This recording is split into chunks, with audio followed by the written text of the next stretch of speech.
இலங்கை வான்படைக்கு உலங்கு வானூர்திகளை கையளித்த America ஆரம்ப நிகழ்வில் ஜனாதிபதி பங்கேற்பு.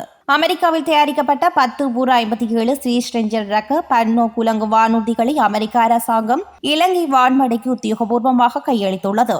ரத்மனானி வான்படை தளத்தில் வைத்து இந்த உலங்கு வானூர்திகள் கையளிக்கப்பட்டுள்ளன. ஜனாதிபதி குமார திசாநாயக்க இந்த உத்தியோகபூர்வ கையளிப்பு நிகழ்வில் கலந்து கொண்டுள்ளார்.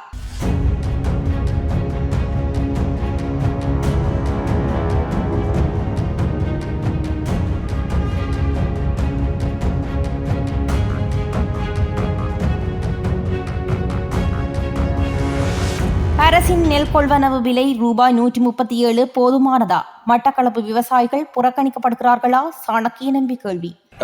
இப்பொழுது இருக்கிற மிக முக்கியமான பிரச்சனை கௌரவ அமைச்சர் அவர்களே, நீங்கள் சொன்னது போல நீங்கள் பதில் பிந்தி வழங்கிருக்கீங்க, பிரச்சனை இல்லை. ஆனால் இந்த இப்போ அறுவடை செய்கிற காலம், இப்போ எங்களுக்கு தீர்த்து கொள்ள வேண்டிய விடயம்தான் அரசாங்கம் சரியான விலைக்கு நெல் கொள்வனவு செய்து கொள்ள வேண்டும். அதை நீங்கள் உறுதிப்படுத்துவீங்கள் என்றால் எங்களுடைய விவசாயிகள் சந்தோஷப்படுவார்கள். இந்த போகத்திலே ஒரு விவசாயிக்கு நெல் 1 கிலோ உற்பத்தி செய்கிறதுக்கு 135 ரூபாயும் 150 ரூபாய்க்கும் இடையில முடிந்திருக்கு. அதுக்குரிய காரணங்கள் உங்களுக்கு தெரியும். எரிபொருளுடைய விலை மற்றும் அரசாங்கம் சரியான நேரத்திலே உரம் வழங்காத இடத்துல நீங்களே பதிலே சொன்னது போல தனியார் ஊடாக உரம் வாங்க வேண்டிய தேவை, அந்த நேரத்திலே தனியார் ஊடாக உரம் வாங்கும் பொழுது அந்த விலை கூடிய விலைக்கு வாங்க வேண்டிய ஒரு தேவை வந்திருக்கு. அப்போ இன்றைக்கு அரசாங்கம் மட்டக்களப்பு, அம்பாறை, திருவண்ணாமலை, வடக்கு கிழக்கு முல்லைத்தீவு மாவட்டம் போன்ற எல்லா மாவட்டங்கள்லேயும் இப்பொழுது நெல் அறுவடை செய்ய ஆரம்பித்திருக்கிறார்கள். அப்போ இன்னும் அரசாங்கம் இந்த நெல்லை கொள்வனவு செய்யறதுக்கு எந்த ஏற்பாடும் செய்ததாக தெரியவில்லை. ஆனால் விலையாவது குறைந்த பட்சம் 150க்கு மேலதிகமாக அரசாங்கம் அந்த விலையை நிர்ணயிக்க வேண்டும். அதே போலதான் மட்டக்களப்பு மாவட்டத்திலேயும் சரி, அம்பாறை மாவட்டத்திலும் சரி, வடக்கு கிழக்கில் இருக்கிற படி மார்க்கெட்டிங் போர்டுக்கு சொந்தமான இடங்களிலே கடந்த போகத்திலே கொள்வனவு செய்த நெல் அப்படியே இருக்கு. அந்த நெல் ஸ்டோர் எல்லாம் முழுமையாக இருக்கும்படினால இந்த முறை நெல் கொள்வனவு செய்யறதுக்கு ஏற்பாடுக்கு நிதி நீங்கள் ஒதுக்கினாலும் அதை கொள்வனவு செய்து அந்த நெல்லை வைக்கக்கூடிய இடம் இருக்காது. செம்மணி மனித புதைக்குழியின் அகழ்வு பணிகள் இன்று முதல் தற்காலிகமாக இடைநிறுத்தப்பட்டு எதிர்வரும் ஜூலை 15ஆம் தேதி மீள ஆரம்பிக்க திட்டமிடப்பட்டுள்ளது. செம்மணி மனித புதைக்குழியின் அகழ்வு பணிகளில் இதுவரையில் 412 மனித எலும்புக்கூடுகள் அடையாளம் காணப்பட்டு அவற்றில் 409 மனித எலும்புக்கூடுகள் அகழ்ந்தெடுக்கப்பட்டுள்ளமை குறிப்பிடத்தக்கது.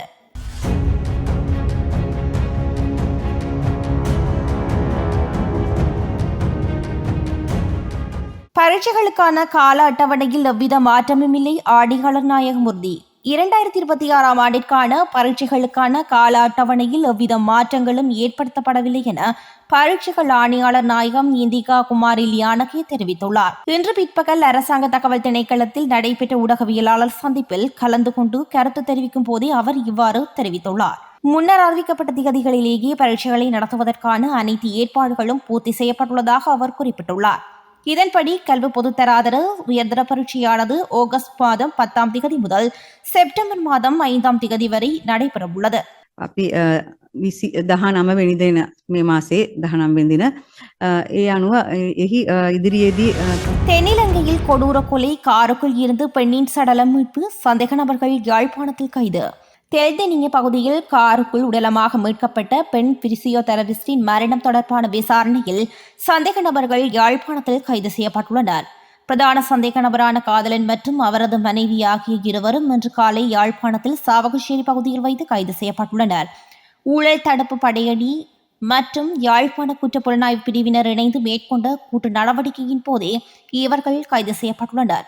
சந்தேக நபர்கள் இருவரும் அடையாளத்தை மாற்றி வெள்ளவத்தையில் இருந்து யாழ்ப்பாணம் நோக்கி பயணித்த சொகுசு பேருந்தில் பயணிப்பதாக கிடைத்த ரகசிய தகவலை அடுத்து GPS தொழில்நுட்பத்தை பயன்படுத்தி அப்பேருந்து யாழ்ப்பாணத்தை வந்தடைந்த போது அவர்கள் கைது செய்யப்பட்டுள்ளதாக காவல்துறை தெரிவித்துள்ளது.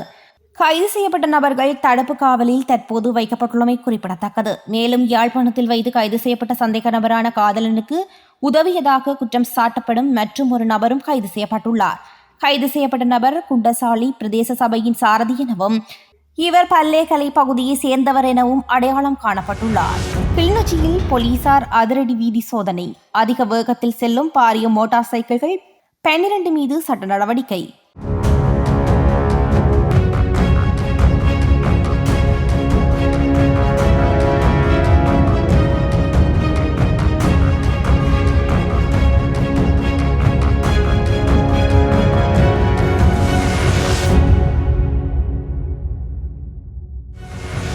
ரெண்டு நிமிஷத்தில் சந்திரசேகரனை பேசுகிறேன்டா கஷ்டம், கொஞ்சம் கல நேரம் வேணும். 2 நிமிஷம் தந்திருக்கபடியாக பேசாமல் விடுறேன். ஏனென்றால் வடக்கு மாநிலத்தில் பன்முகப்படுத்தப்பட்ட நிதியில் 80 லட்சத்தை சாவச்சேரி கொடுத்துருந்தான். ஆனால் அதில் அந்த விளையாட்டுத் துறைகளுக்கு கொடுக்க முடியாமல் இருந்தபடியால் 20 லட்சமாக 4 பகுதிகளாக பிரித்து எங்களுடைய நாவாந்துறை, சாவக்காடு, மாதகல், மற்றது இன்னும் ஒரு 4 இடங்களுக்கு 20 லட்சமாக நான் அந்த காசை பகிர்ந்து என்னுடைய பன்முகப்படுத்தப்பட்ட நிதிக்குரிய காசை அந்த மீனவர்கள் இறங்கு துறையிலே கால் வைக்கின்ற இடங்களிலே பாசி ஆற்றுவதற்கு அண்மையிலே நாங்கள் எங்களுடைய டிசிசி மீட்டிங்கிலே அதற்குரிய ஒப்புதல்களை வழங்கியிருக்கிறோம். ஆகவே அந்த பாசி ஆற்றப்பட்ட இடங்களுக்கு அந்த மக்கள் இறங்குவதற்குரிய மண்மடை, அது எனக்கு தெரியும், சட்டத்தின்படி ஒரு கடற்கரையை கடலிலிருந்து உள்நோக்கி ஒரு நிலக்கட்டமைப்பை ஏற்படுத்துவதாக இருந்தால் அந்த இடத்திலே வந்து ஜனாதிபதியினுடைய அனுமதி இருக்க வேண்டும். ஆகவே கௌரவ பாராளுமன்ற அமைச்சர் சந்திரசேகரன் அவர்களை மிகவும் நேசத்தோடு கேட்டுக்கொள்கிறேன். அந்த 80 லட்சத்தையும் திரும்பி போகாமல் அதற்குரிய அனுமதியை எடுத்து அந்த 80 லட்சத்தையும் பாவித்து முடிந்தால் தாங்கள் அந்த மண்மேடைகளை போட்டு அந்த மீனவர்களை கொடுக்குமாறு அன்போடு கேட்டுக்கொள்கிறேன். நன்றி. 2வது விடயம், அண்மையில் ஒரு செருப்பு மாலை போடப்பட்டது, சொல்லி முடிக்கிறேன். அது எங்களுடைய கஜேந்திரகுமார் பொன்னம்பலம் அவர்கள் சொன்னார்கள், இந்த தெல்லிப்பளை ஆதார வைத்தியசாலை மத்திக்கு கொடுப்பதால் தான் இவர்களுடைய கட்சிக்காரர் போட்டிருந்தார்கள். கவலை என்றால் 2022ஆம் ஆண்டு ஜனவரி மாதம் கன்சார்ட்டில் இருக்கிறது. சகல ஆதார வைத்தியசாலைக்கும் மத்திக்கு கொடுக்க சொல்லி கஜேந்திரகுமார் அவர்கள் கதைத்த கன்சார்ட்டிலே இருக்கிறது. ஆகவே அது மட்டுமல்ல, என்னை பொறுத்த வரைக்கும் இந்த கிளிநொச்சி மாவட்டம் படு மோசமாக பாதிக்கப்பட்ட மாவட்டம் அமைச்சர் அவர்களே. ஆகவே அடுத்த கிளிநொச்சி டிசிசி மீட்டிங்கிலே கிளிநொச்சி ஜெனரல் ஹாஸ்பிட்டலை தாங்கள் மத்திக்கு வழங்குவதற்குரிய நடவடிக்கை எடுக்குமாறும் அதற்கு என்னுடைய முழு ஆதரவும் இருக்கும். அது தூக்கி அடிக்கிறதா இல்லை தூக்காமல் அடிக்கிறேன்றாலும் அதுக்குரிய வழிவகைகளை செய்யலாம். என்னை பொறுத்த வரைக்கும் கிளிநொச்சி மிகவும் பாதிக்கப்பட்ட மாவட்டம். எனக்கு இந்த சில்லற அரசியல்லாம் இல்லை, அவர் எதிர்கேக்க இதை கொடுக்குறது, இவர் எதிர்கேக்க அதை பிடுங்குற இல்லை. என்னை பொறுத்த வரைக்கும் இந்த அரசாங்கம் என்ன நல்ல விடயத்தை செய்தாலும் அதை நான் சப்போர்ட் பண்ணுவேன். இதே நான் நாமல் ராஜபக்சவனுடைய ரோஹித அபய உன்னவர்த்தனுடைய மேடையிலே போயிருந்து கதைத்தேன், இன்னும் கதைப்பேன். நீங்கள் ஆனந்த சுதாகர விடுங்கள், நான் உங்களுக்கு ஃபுல் சப்போர்ட் தருகிறேன். பிடிஏ எடுங்கள், உங்களுக்கு ஃபுல் சப்போர்ட். நான் எந்த ஒரு லாபங்களுக்காக வந்து அரசியல்வாதியும் இல்லை. 2024ஆம் ஆண்டு ஜூன் மாதத்துக்கு முன்னாடி நான் அரசியல்வாதியும் இல்லை அண்ணன் சந்திரசேகர் அவர்களே. ஆவே முடிக்கிறேன் அம்மா.